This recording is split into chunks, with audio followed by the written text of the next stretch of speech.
Let's do it. Oh, there we go. All right, so we've had a lot of great discussions about conspiracy theories and various ideas of how the world works. Let's talk about some real observable facts about the theory of how capital operates in our society. So we're going to talk about art and why, despite the fact that we rely on art and artists for our happiness in the human condition, we don't fucking pay them to stay alive.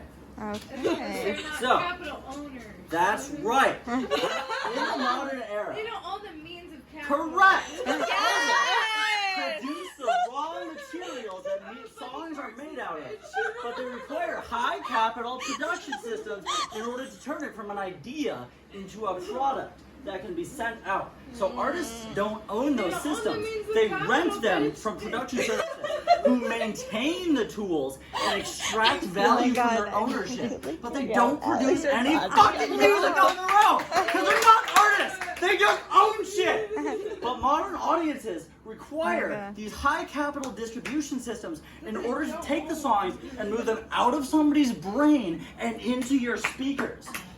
And artists don't own the tools that take them out of the brain and make them physical at all. And they don't own the distribution system that translates them from the recording studio to all of our speakers. So the artists sell the distribution rights to people who do own those things.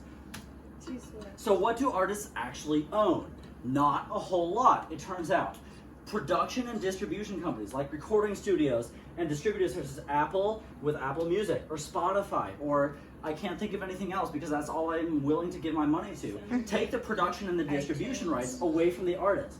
So the artists retain the intellectual property that they actually create, but they only sell it or create it one time in the master record. And then the master record is what gets taken away from them and sent away for distribution. And that's what makes all the money, not the actual creation of the music. And furthermore, if they're not already famous, if they're hard up for cash, they might even sell the rights to the actual concept of the song itself to get more money to survive off of in a capitalist hellscape. But it's not the IP that gets the money, it's the distribution. So the distribution companies pay very little per individual play of a song to the artist because they have to amortize all of their income over all of their songs that they distribute. And you don't pay for an amount of songs or albums when you subscribe to Spotify or Apple Music. You pay a set amount a month and you get all of the music you have time to listen to. So the more you listen, the less you actually wind up contributing to your favorite artists. So they get fucked over by this, which is decently uncomfortable for people who rely on being able to create art in order to continue to exist in society. So, some of you may recognize who specifically that person is, but don't get ahead of me. That's a generic venture capitalist. So, actual artists, when they go to perform music, make all of their money from the tours because they have to actually go out and play the song for you in person for you to hear it. You're not getting it from a distributor, you're not getting it from a producer, you're hearing it from them mediated through a physical location that actually exists in the real world, and they have to actually perform the labor every time in order for you to hear and enjoy it.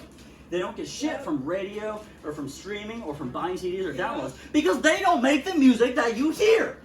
The distributor does. They copy it from your master record and they send it out, and that's the labor that gets paid for by all of these things. And that doesn't go to the artist, that goes to the distributor.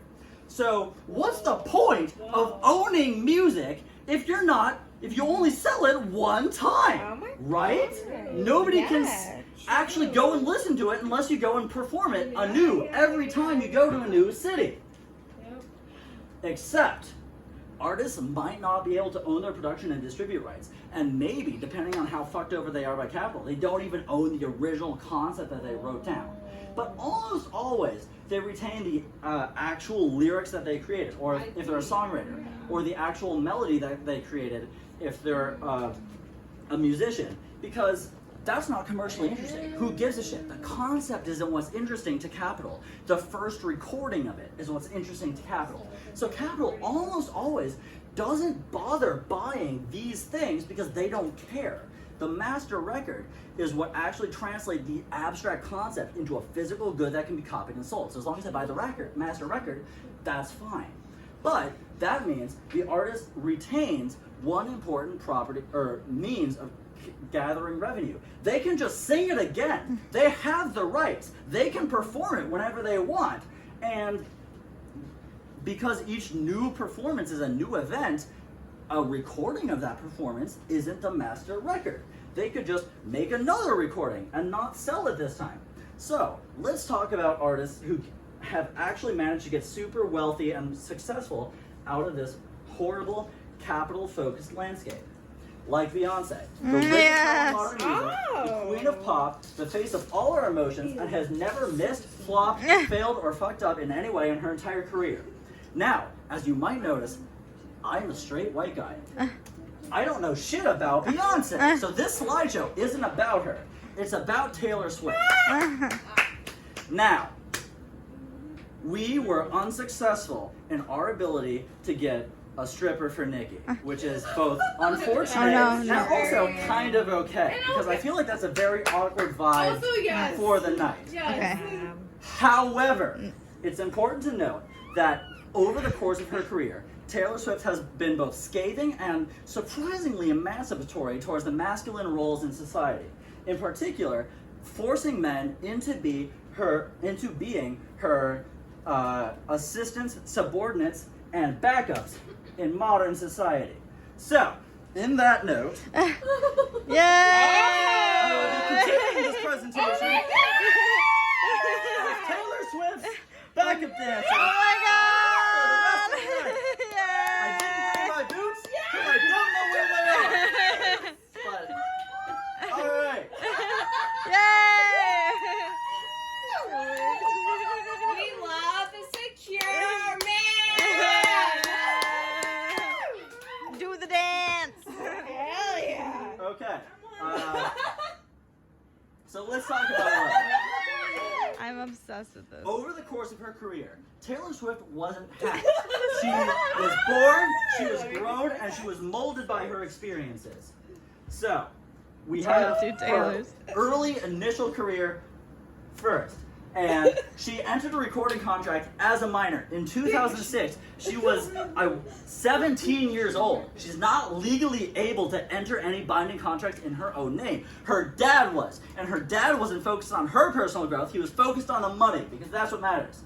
So, she entered into a partnership with Big Machine Records. And she sold her masters to them every time. And they would produce and distribute those records, and they would take in the lion's share of the profits because they distributed everything you actually downloaded. And she got her money from concerts and from a trickle of the distribution rights.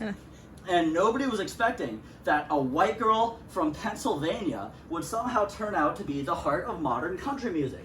So this was a huge surprise, and she got successful and rich by accident that the system wasn't really prepared for. But even so, she was still beholden to capital.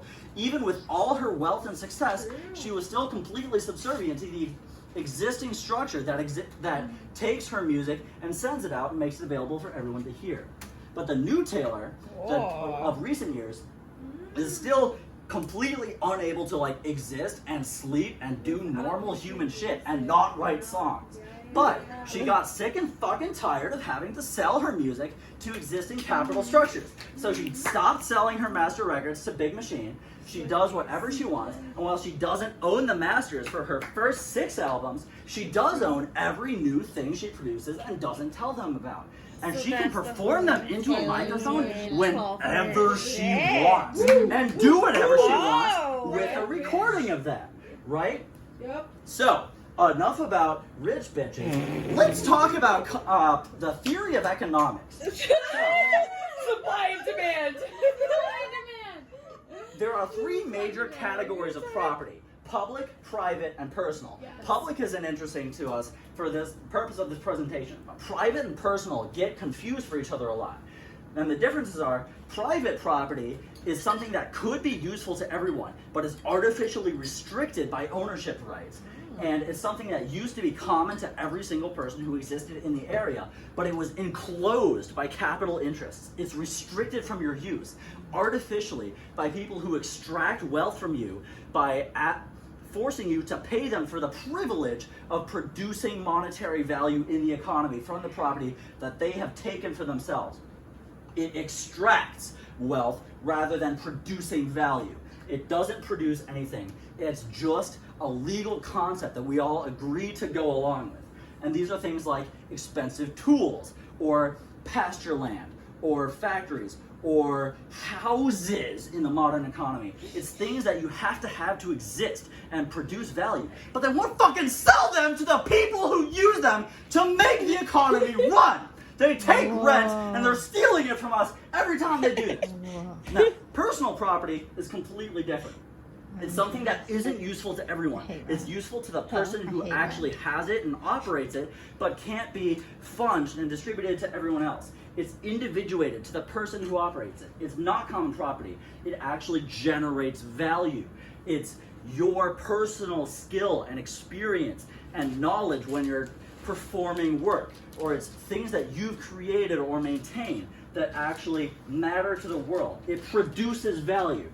It's not tools that somebody else owns unless you use. It's the toothbrush that keeps you able to do things that belongs to you, can't work for anyone else, and has no possibility of being collectivized. All right, so enough of the boring shit. Back to the story. How do you get rich off of pop music? Well, if you're Taylor Swift, you actually have to create the fucking song and perform it and find a way to express the emotions that you feel, that everyone else feels, and get them to feel them with you. And then you sell that to somebody who owns distribution systems, and they pay you some money up front and some money ongoing depending on how popular you are. And then if you're actually good at this, you can still get super rich by accidents of the system, because I haven't closed all the loopholes yet. But it's the value of her labor to everyone else in the country that actually makes her rich. But if you're Big Machine Records, you don't do fuck all. You take other people's work and you make it available. You stand in the way between the person who makes it and the person who wants to consume it. And because you're in the way, you force the consumer to go through you, and that's where you get money from. You're in the middle of it. You're not producing. You're not actually increasing value to the world. You're restricting that value from everyone who can try to want it for themselves. And you extract that, your own wealth, from people by taking a portion of the people who want it as they flow through you to get to the people who create it. All right. Let's talk about a historical material analysis of Taylor Swift's career. So, first of all, she created her debut album, and then when that got famous, she created her second album, which also went well, and so she continued to create her third album. And on that album, Speak Now, released in 2010, a formative year in my life, she had a song called Mine. And Mine, on its own, is a very individualistic expression of what it feels like to exist in a scarce resource capitalist environment, where she's so desperate to hold on to something good and not have it taken away from her that she refers to it as being her own individually and not willing to allow anyone else in the world to experience it. It's about somebody else in the world who is the best thing that's ever been hers, and she won't let go of it. She won't allow that person to exist on her own. And that's understandable in the concept of monogamous relationships, but that's not what I'm talking about. However, on the deluxe version of this album, and later released as a single, you'll notice she changed her tune and released a song called Ours. And the change from mine to ours, the concept of allowing plural, on its way to collectivist approach to reality and experience of the world around you is very significant. And we'll understand why with one more slide. You'll notice she's moving from the rural, heartland America type of Republican bullshit to a more general awareness of society. But up next, she moves to the coasts. She becomes the urban she gets more and more leftist in her society, or in her view of the world, and she goes from being merely collectivist to actually red. And if you exist in society and you are not blind, you'll look around and eventually you'll live in a society, you'll look at the society that exists around you, and you'll turn into a communist. That's it. You can't avoid it. If you're all aware of how the world works, this is what happens to you. So, Taylor Swift, even though she's extremely fucking rich and individually wasteful because she exists in a society that prevents the individual from acting on a societal scale, she still represents how even the most successful among us can demonstrate that we can take control of our own means of production. She stopped selling her music and her performance of that music to Big Machine. She continues to own it all herself, and she is reaping the fruits of her own labor. She's super rich, which is problematic, but it's because she's successful in her own work. She's not stealing it from us. She's not stealing it from other artists. She's just really good, and we all like her, and that's okay as long as we, manage the transference of that wealth and prevent her from accumulating it and becoming the robber baron that originally oppressed her as a teenager. And that's what is represented by the Taylor's version releases of her album. We are radicalizing the workers of America, even the rich workers. Everyone is accessible, available, and can be a part of our movement, even if they're super fucking rich and have access to privileges that the rest of us don't. Okay, enough about Taylor Swift. Let's talk about an overall view of the entire world. This isn't about America. This is about all of humanity. Taylor Swift was born into a rich, upper middle class family. She had access to privilege that a lot of us don't. And she still, rather than becoming a member of the capitalist owning class, became an actual worker. She produces value that the rest of us want and pay for. She is a worker, even though her standard of living is well beyond the rest of us. We can radicalize all of the workers of America, even her, because of the exposure to capital and the poison that gives on all of us. And most importantly, there's another person who was born into an upper middle class society, who experienced a profoundly radicalizing event at a young and formative age, and who became the most profoundly significant communist the world has ever known. And I'm not saying Taylor Swift was a Marxist, but you cannot look at the irrefutable evidence that exists in history and tell me Vladimir Lenin would not have been a Swiftie. We can radicalize the proletariat, even the rich. We can take back our society, and we can do it to great fucking tunes. Thank you.